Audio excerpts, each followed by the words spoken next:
April 24, 1964, Socorro, New Mexico, 5:45 p.m.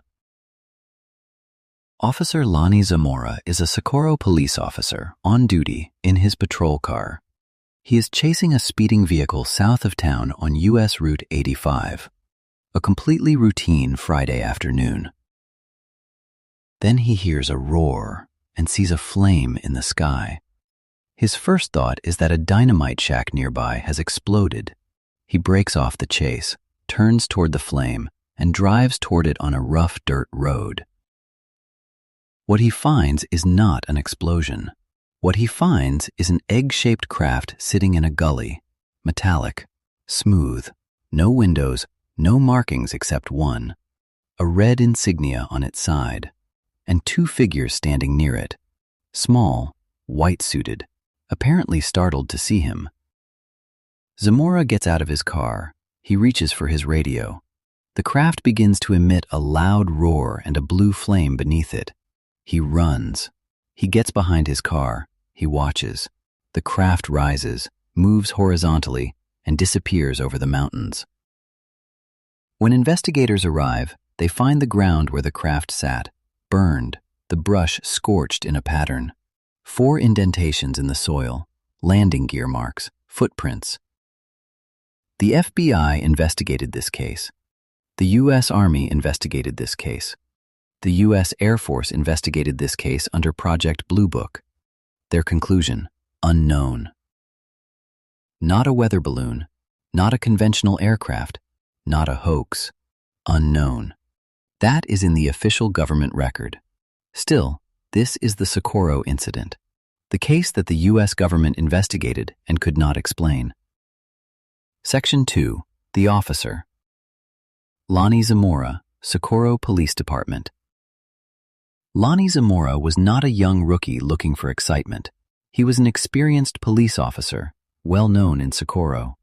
A man who had been on the force long enough to know what things looked like in the New Mexico desert. Dust devils. Military aircraft from White Sands Missile Range nearby. Helicopters. Experimental craft. He had seen things in that desert before. He knew what they looked like. On April 24th, a Friday, he was working his regular shift. Socorro is a small city of about 6,000 people in south-central New Mexico. Dry, flat, desert, mountains to the east. It sits about 75 miles south of Albuquerque on the Rio Grande, and about 60 miles from White Sands Missile Range. That proximity matters. We will come back to it. At approximately 5:45 p.m., Zamora was heading south on U.S. Route 85 in pursuit of a speeding car. Then he heard it, a roar, loud, coming from the southwest, and he saw a tongue of blue and orange flame in the sky, descending toward the ground. His immediate assumption was that the dynamite shack used by a local company had exploded. He broke off the pursuit, turned west, started driving toward the flame. The road was rough. He had to negotiate it carefully. He came over a slight rise and stopped. Section 3. The Encounter. What Zamora saw. Below him, in a gully approximately 150 to 200 yards away, was an object. He described it later in his official report. Egg-shaped or oval, smooth and metallic, white or aluminium in color. Sitting on what appeared to be girder-like legs, 4 of them. No wings, no tail, no cockpit that he could see, no windows. And on its side, a red insignia.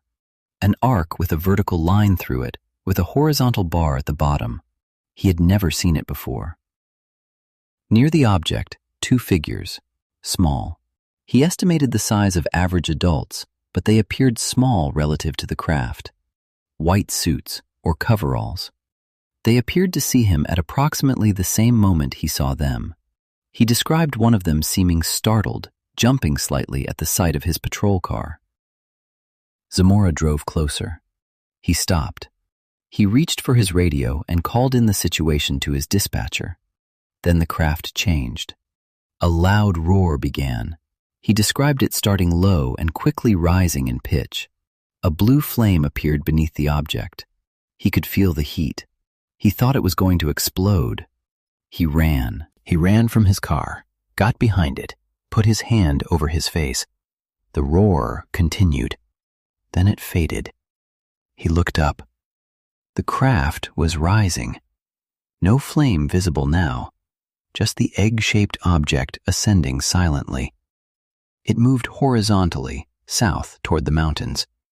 It cleared the dynamite shack, barely, and then it was gone. The figures. The two figures near the craft.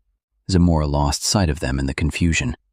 He did not know if they had re-entered the craft or if they were somewhere else. He never saw them again. In his description, he was careful. He said he could not be certain they were people. He could not see faces, could not determine whether they were human. But they were the size of people, and they moved like people, and they were startled to see a police car. That last detail is one of the most peculiar things about the Socorro case. Whatever those figures were, they apparently did not want to be observed. Section 4. The Evidence.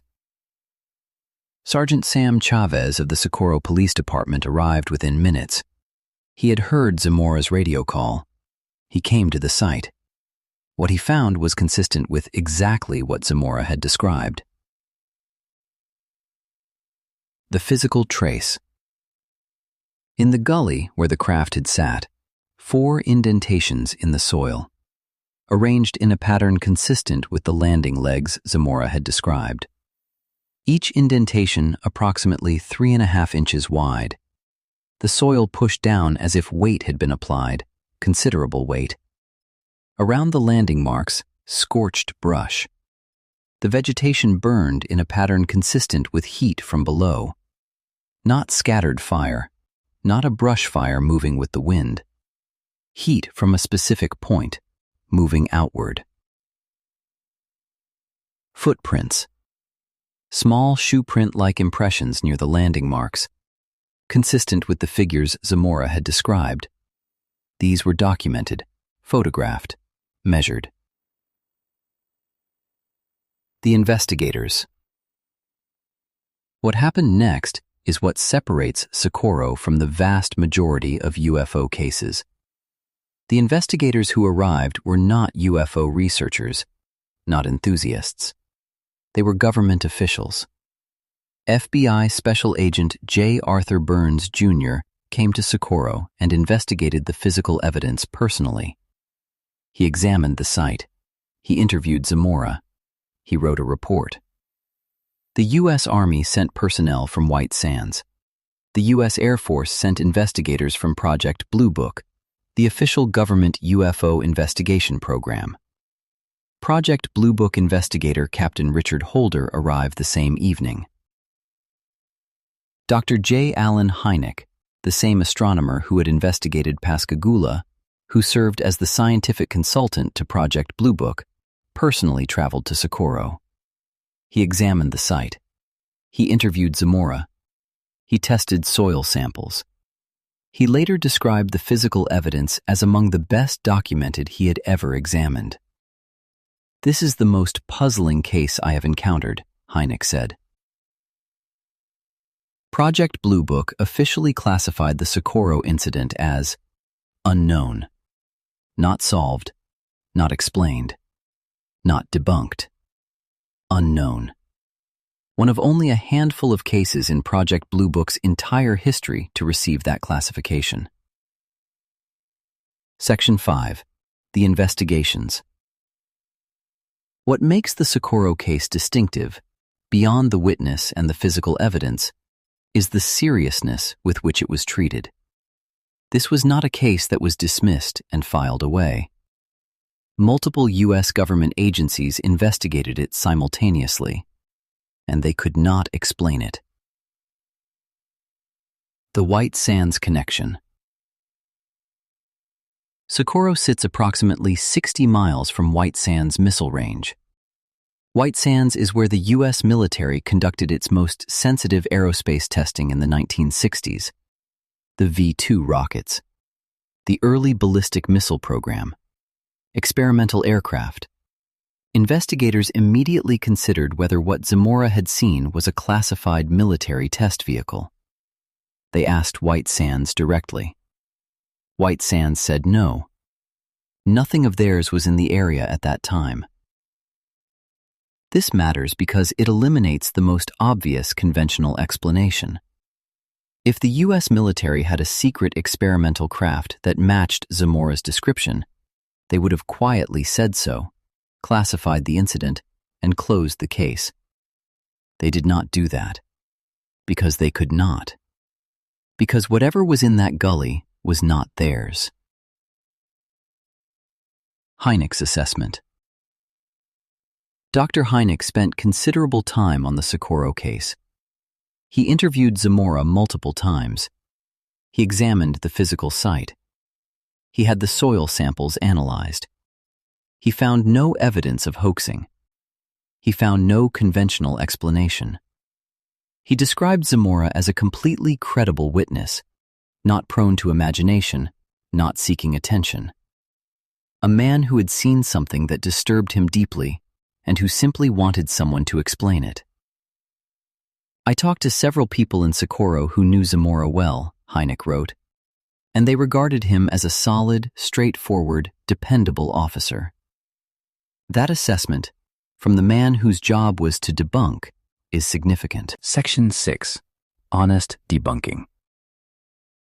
Because this is Vantage Elite, we go through what the skeptics say, honestly. The hoax theory. Some skeptics have suggested the Socorro incident was an elaborate hoax.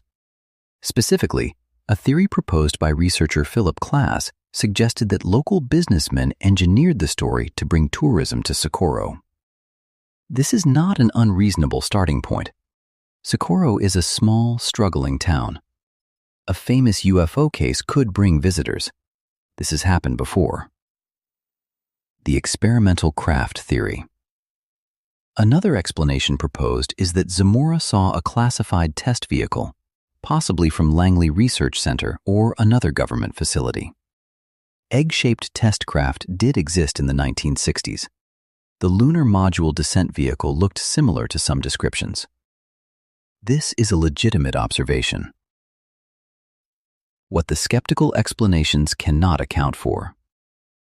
The hoax theory requires Lonnie Zamora, a well-respected serving police officer with nothing to gain and everything to lose, to have fabricated or participated in a story he maintained under intense FBI and Air Force questioning. Hoaxes collapse under sustained government investigation. This one did not. The experimental craft theory requires believing the U.S. military was testing a craft 60 miles from White Sands, and when asked directly, denied any activity in the area. If it was theirs, they would have said so quietly and closed the case. They did not close the case. Project Blue Book left it open, as unknown. The physical evidence.